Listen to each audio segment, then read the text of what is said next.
నరసరావుపేటలో YCP seat రాజకీయం వేడెక్కుతోంది. MLA Gopireddy శ్రీనివాసరెడ్డిపై అసమ్మతి వర్గం సీటు మార్పు కోసం అధిష్టానం దగ్గర తీవ్ర స్థాయిలో ప్రయత్నాలు జరుగుతున్నాయి. మొదటి నుంచి పార్టీ కోసం కష్టపడి పనిచేసిన ఏ నాయకుడికి సరైన ప్రాధాన్యత లేదని స్పష్టం చేశారు వైసీపీ సీనియర్ నేత గజ్జల బ్రహ్మారెడ్డి. ఇక అందరికంటే వైసీపీలో తానే సీనియర్ అన్నారు. అధిష్టానానికి ఇప్పటికే 2 సార్లు కలిశానంటూ తన పేరు పర్సనల్ గా ఉంది అని, అధిష్టానం నుంచి ఎలాంటి నిర్ణయం వచ్చినా కట్టుబడి ఉంటారని అంటున్న గజ్జల బ్రహ్మారెడ్డితో పల్నాడు జిల్లా ప్రతినిధి Ramesh face to face. Narasaraopet YCP seat ఒక వివాదాల్లాగా మారిందని చెప్పుకోవచ్చు. ఇప్పటికే గోపిరెడ్డి శ్రీనివాసరెడ్డి సిట్టింగ్ ఎమ్మెల్యేగా ఉన్నటువంటి నేపథ్యంలో మూడోసారి హ్యాట్రిక్ కొట్టాలని ఆశిస్తున్నటువంటి నేపథ్యంలో సీటుకి ముగ్గురు అభ్యర్థులు కూడా పోటీకి ఉన్నారని చెప్పి ఇప్పటికే తెలుస్తున్న నేపథ్యంలో దీనిపైన మాట్లాడేందుకు గజ్జల బ్రహ్మారెడ్డి గారు మనతో పాటు ఉన్నారు. సార్ చెప్పండి, నరసరావుపేట సీట్ కొత్త వివాదంగా మారింది. ఇటీవల మీరు పెట్టినటువంటి రహస్య భేటీ ఏదైతే వైసీపీ క్యాడర్స్తో మీ ఇంట్లో సమావేశం జరిగిందన్న, ఇది ఎంతవరకు రైట్? దాన్ని అసమ్మతి మీటింగ్ అని నేను ఒప్పుకోను. అది ఎవరో పార్టీని డ్యామేజింగ్గా వాడటానికి వాడిన పదం. యాక్చువల్గా దీనికి 2 సంఘటనలకి ఫాలో అప్ మీటింగ్ అನ್ನು గెట్ టుగెదర్. దానిలో మొదటిసారిగా శ్రీనివాసరెడ్డి గారు, మన ఎమ్మెల్యే గారు, ఒకరోజు స్పాంటేనియస్గా అన్నా నేను 15 నిమిషాల్లో అక్కడికి వస్తున్నా మాట్లాడాలని వచ్చి కూర్చొని 4 అవర్స్ మా మధ్య సుదీర్ఘంగా డిస్కషన్ జరిగింది. అన్నా సీనియర్ లీడర్లు కొంతమంది స్తబ్దతగా ఉన్నారు, పార్టీలో యాక్టివ్గా లేరు, మీరు 2014లో యాక్టివ్గా వాడిన క్యాండిడేట్లు అని రొంపిచెర్ల మండలంలో 2 పేర్లు, టౌన్లో ఒక 2 పేర్లు చెప్పి అన్నా వీళ్ళని ఇన్వాల్వ్ చేసి కొంచెం కూర్చోబెట్టి మాట్లాడు, డిస్కస్ చేయి, తర్వాత మనం కూర్చుందాం ఉన్నారు. కొన్ని వేరే విషయాలు మాట్లాడుకున్నాం, అది మా పార్టీ రిలేటెడ్. అంటే మీరు మొదటి వైసీపీ ఆరంభం నుంచి కూడా మీరు పార్టీలో ఉన్నారు, కీలకంగా ఉన్నారు. సో గోపిరెడ్డికి సీట్ వచ్చిన తర్వాత ఎందుకు సైలెంట్ అవ్వాల్సి వచ్చింది? నేను సైలెంట్గా లేదు. 2014లో మా మధ్య సామరస్యం కూర్చే శ్రీనివాసరెడ్డి గారికి సీట్ ఇవ్వడం జరిగింది. మొదట పార్టీ ఆవిర్భావ దినంలో నుంచి మొదట పార్టీ పగ్గాలు పట్టి నడిపించింది నేను. పార్టీ రిలేటెడ్గా షాదీఖానాలో జరిగిన ఒక ఇఫ్తార్ విందు కానీ, దీక్షలు కానీ, జగన్మోహన్ రెడ్డి గారు జైల్లో ఉన్నప్పుడు మేమందరం మా కుటుంబం డాక్టర్లు మొత్తం వెళ్ళి అక్కడ ఆ జైల్లో ఉన్న 800 మంది ఖైదీలకి మేము ఒక ఉచిత వైద్య శిబిరం ఉన్నారు. ఆ టైంలో చాలామందిని ఇన్వాల్వ్ చేశాను నేను, టౌన్లో కానీ, రొంపిచెర్ల మండలం కానీ, రూరల్ కానీ. అంటే కేవలం బ్యాక్గ్రౌండ్ వర్క్ మాత్రమే చేశారని తెలుసు. Complete campaign up to nomination day complete campaign. కొన్ని చోట్ల సుష్మితారెడ్డి గారు తిరిగారు, కొన్ని చోట్ల విజయ్ కుమార్ గారు తిరిగారు, నేను అనీఫ్ని తీసుకొని ప్రతి వార్డులో తిరిగి నాకు అంతకుముందు ఉన్న రిలేషన్ రీత్యా ఎక్స్ కౌన్సిలర్లు వాళ్ళలో 10 మందిని నేను సెలెక్ట్ చేశాను ఒకప్పుడు మున్సిపల్ ఎలక్షన్. వాళ్ళతోటి నాకున్న సన్నిహితుల రీత్యా వాళ్ళని ఇన్వాల్వ్ చేసి రొంపిచెర్ల మండలంలో కూడా అంతకుముందు నాకు ఉన్న సన్నిహిత్యం రీత్యా అందరిని ఇన్వాల్వ్ చేసి బాగా మంచిగా వెళ్ళిన తరుణం అది. మీరు అసమ్మతి కాదు అసంతృప్తి అంటున్నారు. నేను దానికి అసంతృప్తికి సంబంధించినటువంటి లీడర్స్ మీకేం చెప్పారు? ఆ నెక్స్ట్ నేపథ్యం ఏంటంటే విజయసాయి రెడ్డి గారు పార్టీ రివ్యూ జరిపాడు ఏమన్నా ఫంక్షన్లో. ఆ రోజు ఫర్ ద ఫస్ట్ టైం కొంతమంది సీనియర్ కాంగ్రెస్ లీడర్లు ఎక్స్ కౌన్సిలర్లకి ఐప్యాక్ పిలుపునిచ్చింది పార్టీ కార్యాలయానికి రమ్మని, ఏమన్ ఫంక్షన్కి రమ్మని. వాళ్ళని ఇన్వాల్వ్ చేసి విజయసాయి రెడ్డి గారు పార్టీని బలోపేతం చేయడానికి అందరూ కూడా సంఘటితంగా పనిచేయండి, మీకు మంచి భవిష్యత్తు ఉంటుందని చెప్పడం జరిగింది. అక్కడ లీడరు గోపాల్ రెడ్డి, ఆయన ఆ రోజు అవైలబుల్గా లేడు. అనీఫ్ అని మన మార్కెటింగ్ యాక్ట్ చేయమను, ఇంకొక మార్కెటింగ్ యాక్ట్ చేయమను రొంపిచెర్ల, వీళ్ళందరినీ పిలవడం జరిగింది. వీళ్ళలో కొంతమంది వచ్చారు, ప్రజెంట్ పదవులు అనుభవిస్తున్న వాళ్ళు పార్టీ వాళ్ళు.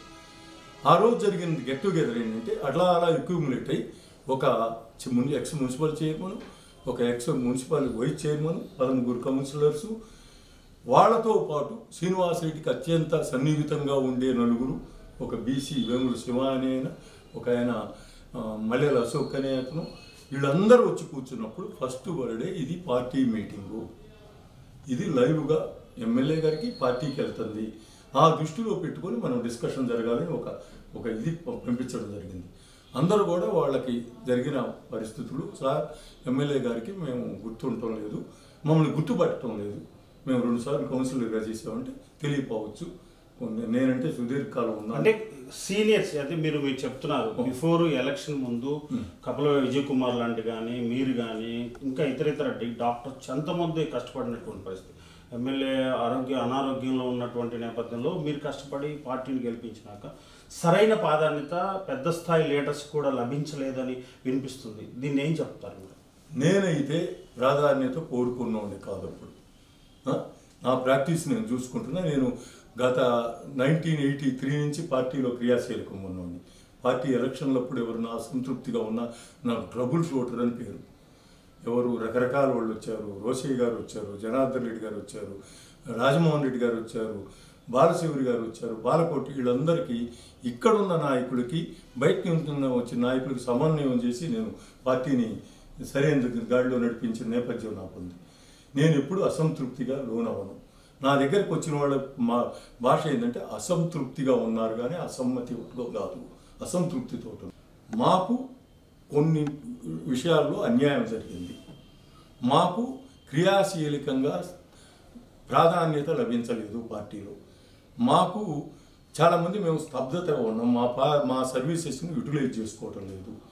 సాక్షి మీడియా వాళ్ళు వచ్చారు. ఇది ప్రోద్బలంతో కాదు, ఆయన ఇచ్చిన ఉత్సాహంతో వీళ్ళు వచ్చారు నా దగ్గరికి. ఇది అసమ్మతి మీటింగ్ కాదు. మా పార్టీని బలోపేతం చేసుకోవటానికి, స్తబ్దతగా ఉన్న నాయకుల్ని యాక్టివేట్ చేసుకోవటానికి. గురిజాలకు సంబంధించినటువంటి ఎమ్మెల్యే మహేష్ ఇటు పక్క నర్సరావుపేటకు వస్తే ఆ సీటు ఖాళీ అయితే పిన్నెల రామకృష్ణారెడ్డి బ్రదరు సీట్ కోసం ఆశిస్తున్నాడు. ఆ విధంగా జరుగుతుంది. అదేవిధంగా మొదటి నుండి గజ్జల బ్రహ్మారెడ్డి పార్టీని అంటిపెట్టుకుని ఉన్నారు. పార్టీకి బ్యాక్గ్రౌండ్లో అనేకమైన వర్క్ చేస్తున్నారు. అధిష్టానంలో మంచి పేరుంది. అధిష్టానంలో కూడా మీకు చాలా పరిచయాలు ఉన్నటువంటి నేపథ్యంలో ఆ దశగా నర్సరావుపేట సీటు ఆశిస్తున్నాడు. సీటు కోసం అధిష్టానానికి అప్లికేషన్ పెట్టుకున్నాడు. అందుకే ఈ సమావేశం ఏర్పరచడానికి, తన నివాసంలో ఏర్పరచడానికి వినిపిస్తుంది. ఇది ఎంతవరకు రైట్ అంటారు? మీరు ఉపయోగించే పేర్లలో కాసు మహేష్ రెడ్డి గారు ఇక్కడ యాక్టివ్ పాలిటిక్స్లో ఉన్న మాట నిజం. ఆ రోజు నేను వాళ్ళ గెలుపులో కూడా సహకారం అందించిన మాట నిజం. బై ఎలక్షన్ వచ్చినప్పుడు రామకృష్ణారెడ్డి గారి కాన్స్టిట్యున్సీకి నేను ఇన్ఛార్జి, సోల్ కాన్స్టిట్యున్సీకి.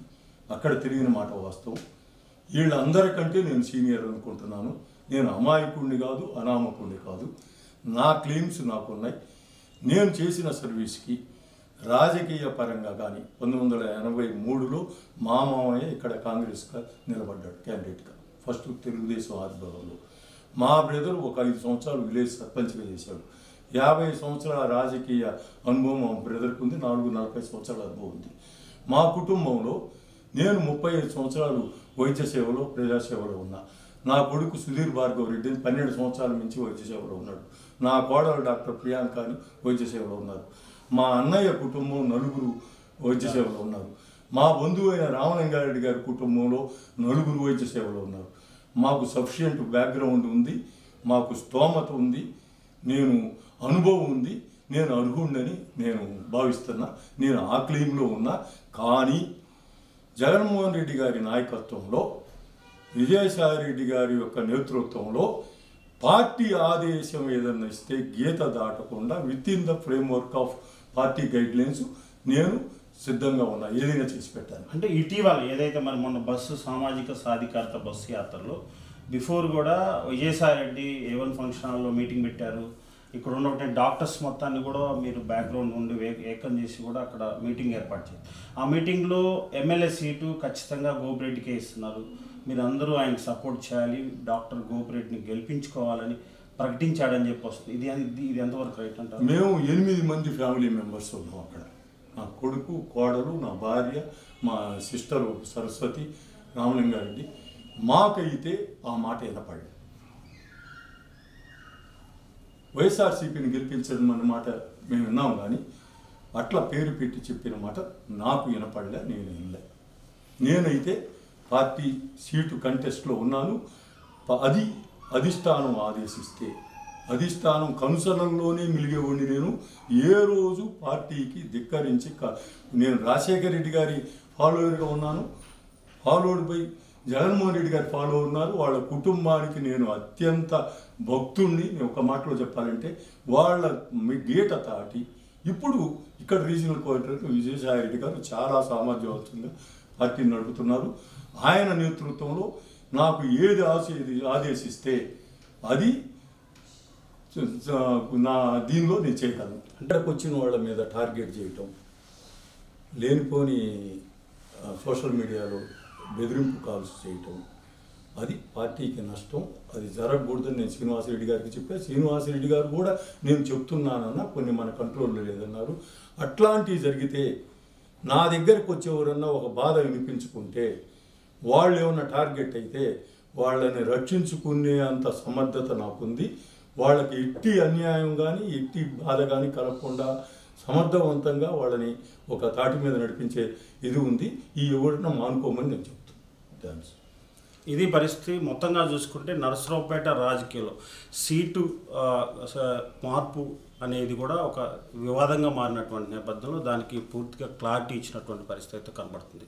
ఏదైతే మరి మొదటి నుండి పార్టీని అంటిపెట్టుకొని గజ్జల బొమ్మారెడ్డి గారు చేస్తున్నటువంటి నేపథ్యంలో కూడా ఇటు అధిష్టానం ఇచ్చినటువంటి నిర్ణయం మేరకే ముందుకెళ్తాము. ఏదైతే సీటు నరసరావుపేట సీటు ఆశించడంలో దానికి పూర్తిగా అర్హుడిని చెప్పి కూడా చెప్తున్నటువంటి పరిస్థితి. ఏదైతే రాబోయే రోజుల్లో 2024 ఎన్నికల్లో ఖచ్చితంగా సీటు గెలిచి తీరుతాం, అధిష్టానానికి గిఫ్ట్గా ఇస్తామని చెప్పి కూడా చెప్తున్నటువంటి పరిస్థితి. అయితే అసమ్మతి వర్గం కాకుండా కేవలం అసంతృప్తి వర్గంతోనే మీటింగ్ పెట్టాం. కేవలం క్యాడర్ని సమన్వయపరిచి వారికి ఉన్నటువంటి అసంతృప్తిని తీర్చేందుకే ఈ మీటింగ్ ఏర్పాటు చేశామని కూడా గజ్జల బొమ్మారెడ్డి చెప్తున్నటువంటి పరిస్థితి. కెమెరామెన్ పవన్తో రమేష్ పల్నాడు నుంచి.